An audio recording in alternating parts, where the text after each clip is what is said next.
quand vous parlez de cette scène-là, Ulysse se demande si elle n'est pas une déesse, justement, tellement elle est belle. Oui. Alors là, je crois qu'on rentre dans quelque chose de très profond, qui est ce que c'est que le paganisme. Un païen, pour moi, si j'avais à le définir, c'est celui qui se demande toujours si celui qui arrive en face, là, n'est pas un dieu. Pour moi, ça définit le paganisme. Alors, vous voyez, avec les trois monothéismes, jamais on se demande ça. D'accord, Dieu a créé l'homme à son image, bon, peut-être, mais jamais la personne qui arrive en face n'est possiblement un dieu. Alors, on est très hérétique si on pense ça. Hein. Alors que là, dans l'Odyssée, chez Homère, tout le temps. Tout le temps, parce qu'en plus, les dieux se prennent des figures d'hommes. Voilà, ils peuvent se transformer. Voilà. Les dieux se transforment et viennent aider les hommes sous forme d'hommes. La déesse Athéna, qui est très, très copine avec Ulysse, n'arrête pas de se transformer en vieille femme, en jeune homme, etc., pour l'aider dans les moments difficiles. Bon. Mais un homme a aussi l'air d'un dieu, et une femme a l'air d'une déesse. Et donc, quand ils se rencontrent, Ulysse dit à Nausicaa que tu sois femme ou déesse. Jamais je l'ai vu, etc. Et Nausicaa, au début, lui trouve que, bon, c'est quand même un étranger qui a une sale gueule et qui a vraiment l'air très crade. Donc elle lui fait donner un bain par ses servantes, etc.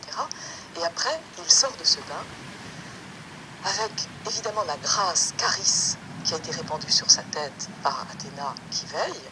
Et toujours, quand on prend un bain, en même temps, la grâce descend. Parce que très beau, qu'en même temps qu'on se lave le corps, on se lave l'âme, d'une certaine manière. On est toujours plus beau dans l'Odyssée après les bains. On est toujours plus beau. On ressemble à un dieu, toujours. Voilà. On est rajeuni aussi, souvent. Rajeuni, donc enfin, on est soi-même en bien. Et donc, elle lui dit, mais maintenant, je me demande si tu n'es pas un dieu. Et c'est toujours ainsi. Ça, cette perméabilité homme-dieu, elle est essentielle au paganisme. Hein. Et si quelqu'un l'a bien compris, c'est par exemple René Char qui dit nous ne jalousons pas les dieux, nous ne les craignons pas, etc. Mais nous nous émouvons d'être de leur élevage multiple quand cesse leur souvenir. Mais quand on voyait Char apparaître, on pourrait se demander s'il était un homme ou un dieu. Vraiment, parce que vous l'avez connu. Ah oui, vraiment. C'est-à-dire que c'était une espèce de montagne.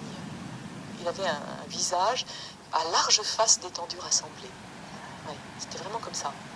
Enfin, il y avait une force de la nature là-dedans, qui était en même temps une force de la pensée et du langage, qui était quasi enthousiasmante. Hein. Enthousiasme, ça veut dire qu'on a le Dieu dedans. Théos, on a le Dieu dedans. Donc c'est ça, les poètes, ils sont enceintes de Dieu, grâce aux muses. Et Homère aussi. Homère aussi. Homère dit, au début de son poème, tous les grands poèmes commencent par « Muse, donne que j'accomplisse » ou « Mets en moi », etc. Et c'est la muse qui chante à travers le poète. Oh,